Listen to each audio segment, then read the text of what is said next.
ವಾಕ್ಯ ಯಾವ ಜನಾಂಗಕ್ಕೂ ಹೇಳಿಲ್ಲ. ಅದಕ್ಕೆ ಶಿವಾನ್ ತಕ್ಕದವ ನಿಮ್ ಕೈಯಾಗ ಸಿಕ್ಕಣ, ನೀವು ದೊಡ್ಡವರು ಮಾತಿನ ತಕ್ಕರು ದೊಡ್ಡವರು ಮಾಲಿನ ಸವಾಲೆ ಅಂತಕ್ಕಂಥ ವಸ್ತು. ಅದಕ್ಕೆ ಯಾಕೆ ಈ ಮಾತು ನೀವು ಪದೇ ಪದೇ ರಿಪೋರ್ಟ್ ಮಾಡ್ತೀನಿ ಅಂದ್ರೆ ನಿಮ್ಮಲ್ಲಿ ಒಂದು ವ್ಯಕ್ತಿತ್ವ ಇದೆ. ಏನ್ ವ್ಯಕ್ತಿತ್ವ? ಒಂದು ತಾರೀಕಿಗೆ 35ರಿಂದ 40,000 ಜನ ಸೇರ್ತೀರಿ ನೀವು ಒಂದು ಓಟ್ ಹಾಕಕ. ಯಾಕೆ ನಿಮ್ಮದಾದಂತ ತೀರ್ಮಾನ ತಗೊಂಡು ನಿಮಗೆ ಯಾರು ಸರಿ ಇರ್ತಾರೋ ಅವ್ರನ್ನ ಅಷ್ಟೇ ಕಂಡುಕೋಬೇಕು. ಸುಮ್ಮನೆ ಅಲ್ಲಿ ಇಲ್ಲಿ ಹೋಗಿ ತಿರುಗಾಡಿ ನಿಮ್ಮ ವಸ್ತುಗಳನ್ನು ಮಾಡ್ಕೋಬಾರ್ದು. ಅದಕ್ಕೆ ಪ್ರತಿಯೊಂದು ತಾಲೂಕಿಗೆ 35ರಿಂದ 40,000 ಜನಸಂಖ್ಯೆ ಹೊಂದಿರು ನಮ್ಮಲ್ಲಿ ಒಂದು ಗಟ್ಟಿತನ ಬೇಕು. ಇವತ್ತು ಯಡಿಯೂರಪ್ಪ ಮುಖ್ಯಮಂತ್ರಿ ಆದ ಅಂತಂದ್ರೆ ಇದಕ್ಕೆ ಯಾರು ಕಾರಣ ಹೇಳು? ನಿಮ್ಮಲ್ಲಿ ಇರ್ತಕ್ಕಂಥ ತಾಲೂಕು MLA ಕಾರಣ. ಅವರೆಲ್ಲರೂ ಆಯ್ಕೆ ಮಾಡಿದ್ರೆ ಅದು ಮಿನಿಸ್ಟರ್ ಆಗಕ್ಕೆ ಸಾಧ್ಯತೆ ಆಗ್ತೈತೆ. ಅಲ್ಲೇ ನಾವು ಬಂದು ಮಾಡಿಬಿಟ್ಟು ಅಂದ್ರೆ ಇವ್ರು ಮಿನಿಸ್ಟರ್ ಆಗಕ್ಕೆ ಸಾಧ್ಯತೆ ಆಗೋದಿಲ್ಲ. ಅದು ನಿಮ್ಮ ಕೈಯಾಗ ಐತೆ. ಅದಕ್ಕೆ ಸದಸ್ಯ ಆಯೋಗ ಜಾರಿಗೆ ಬಂದು ಸರಿ ಬರಲಿಲ್ಲ ಅಂದ್ರೆ ನನ್ನ ಹತ್ರ ಒಂದು ವಾಕ್ಯ ಐತೆ. ವಾತ್ಸಲ್ಯ ಕಾಂಗ್ರೆಸ್ ಸರ್ಕಾರ ಮೂರು ಮಾತು ಆ ಥರ ಇದು ಮೂರು ಮಾತು ಅಂತ ಸಾಧ್ಯತೆ ಆಗ್ತೈತೆ. ಇವತ್ತಲ್ಲ ನಾಳೆ ಸದಸ್ಯ ಆಯೋಗ ಜಾರಿಗೆ ಐತಿರ್ತೈತಿ. ಈ ಮಾತು ನಾನು ಹೇಳ್ತೀನಿ, ಎಲ್ಲ ಸಮಯ ಅನ್ನಲ್ಲ, ನನ್ನ ನಡೆದಂತಿರ್ತೈತಿ. ತಿಳಿತಾ? ಆತು ಸರ್ಕಾರ ಉಳಿತೈತೆ. ಆಗಲಿಲ್ಲ ಅಂದ್ರೆ ಮುಗಿದ ಹೋಗ್ತೈತಲ್ಲ ಕತೆ. ಅದಕ್ಕೆ ಎಲ್ಲ ಕಡೆಯಿಂದ ಬಂದಂಥ ಜನ ಶಾಂತ ರೀತಿ ಸಮಾಧಾನ. ಯಾಕಂದ್ರೆ ಲಕ್ಷ್ಮೀನಾರಾಯಣರು 1 ಕೋಟಿ ಮೇಲೆ ಖರ್ಚು ಮಾಡ್ಯಾರ. 25 ಲಕ್ಷ ಖರ್ಚು ಮಾಡಿ ಎಲ್ಲ ಪ್ರಸಾದಕ್ಕೆ ವ್ಯವಸ್ಥೆ ಮಾಡ್ಯಾರ. ಇವತ್ತು ಈ ಬೆಂಗಳೂರೊಳಗೆ ಒಬ್ಬನೇ ಶ್ರೀಮಂತ. ಹೆಂಗ್ ಶ್ರೀಮಂತ ಹೇಳು? ರೊಕ್ಕ ರೂಪಾಯಿಯಿಂದ ಶ್ರೀಮಂತ ಅಲ್ಲ, ಅವನ ಗುಣ ಶ್ರೀಮಂತ.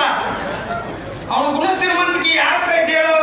ಇವತ್ತು ನೋಡು, ಒಂದು ಮಾತು ಹೇಳ್ತೀನಿ, ಅದು ಇಂಗ್ಲೀಷ್ನಾಗ ಏನೋ ಒಂದು ಹೇಳ್ತಾರ, ಏರಿಯೇಟ್ ಅಂತಾರ. ಅದಕ್ಕೆ ನಮ್ಮಿಂದ ಅಧಿಕಾರ ತಗೊಂಡು ನಮ್ಮ ಸಮುದಾಯದವರಿಗೆ ಅವಕಾಶ ಕೊಡಲಾರ್ದಂಗ ಯಾವ್ದೋ ಒಂದು ಮಾಲಿ ಹಾಕ್ಸಿ ಬಂದೆ, ಯಾವ್ದೋ ಒಂದು ಗಾಡಿ ಮೇಲೆ ಇಟ್ಟಿರ್ತಾರ. ಯಾರಿಂದ ಬಂದೈತಿ ಹೇಳು? ಜಾತಿಯಿಂದ ಅಧಿಕಾರ ಬಂದೈತಿ. ಆ ಜಾತಿಗೆ ನೋವು ಆಗಿತ್ತಂದ್ರೆ ಎಲ್ಲರೂ ಅದ್ರ ಪಾಲ್ಗಾರ ಆಗ್ಬೇಕಾಯ್ತು. ಆಗೋದಿಲ್ಲ. ಯಾಕೆ ಹೇಳೋ? ಅಧಿಕಾರದ ಒಂದು ಹೆದರಿಕೆ. ಅದಕ್ಕೆ ಇದು ನಿಮಗೆ ಯಾಕೆ ಈ ಮಾತು ಹೇಳ್ತೀನಿ ಅಂದ್ರೆ ನೀವು ಗಟ್ಟಾಗಿ ದೇವ್ರ ಭೇಟಿ ಹಾಕೋಣ. ನಾವೇನು ಸ್ವಾಮಿಯರೇನು ದೊಡ್ಡರಲ್ಲ, ಸ್ವಾಮಿಯರೇನು ದೊಡ್ಡರಲ್ಲ, ಸ್ವಾಮಿಯರೇ ನೀವು ದೊಡ್ಡರಲ್ಲ. ನಿಮ್ಮಿಂದಲೇ ನಾವು ದೊಡ್ಡರಾಗಿರ್ತೀವಿ. ಯಾಕಂದ್ರೆ ನೀವಾಗಲಿ ಗೌರವ ಪಟ್ಟಾಗ ನಾವು ಎತ್ತರ ಮಟ್ಟಕ್ಕೆ ಬರ್ತೀವಿ. ಅದರಂಗೆ ಇವತ್ತು ನನ್ನಲ್ಲಿ ಒಂದು ಛಲ ಐತೆ. ನಮ್ಮ ಸಮುದಾಯಕ್ಕೆ ಸಲುವಾಗಿ ಏನು ಪ್ರಾಣನಾದರೂ ಕೊಡುತ್ತಾ ಇರೋದು. ನಾವು ಸಮುದಾಯಕ್ಕೆ ಪ್ರಾಣನಾದರೂ ಕೊಡುತ್ತಾ ಇರೋದು. ಯಾಕಂದ್ರೆ ಗುರುಗಳಿಂದ ಯಾವುದು ಗುರಿ ಮುಟ್ಟುದಿಲ್ಲ. ಇದನ್ನ ಜಾಸ್ತಿ ಇಟ್ಟುವರಿ ಗುರುಗಳು ನಿಮ್ಮಿಂದ ಅಂತ ಹೇಳಿದ್ವಿ. ಗುರುಗಳಿಂದ ಯಾವುದು ಗುರಿ ಮುಟ್ಟಕ್ಕೆ ಸಾಧ್ಯತೆ ಇಲ್ಲ. ಯಾಕೆ ಸಾಧ್ಯತೆ ಇಲ್ಲ ಅಂತ ಹೇಳು? ಆನಿಗೆ ಡಮ್ ತಗೊಂಡ್ಬರ್ದು ಅನ್ನೋದಿಲ್ಲ.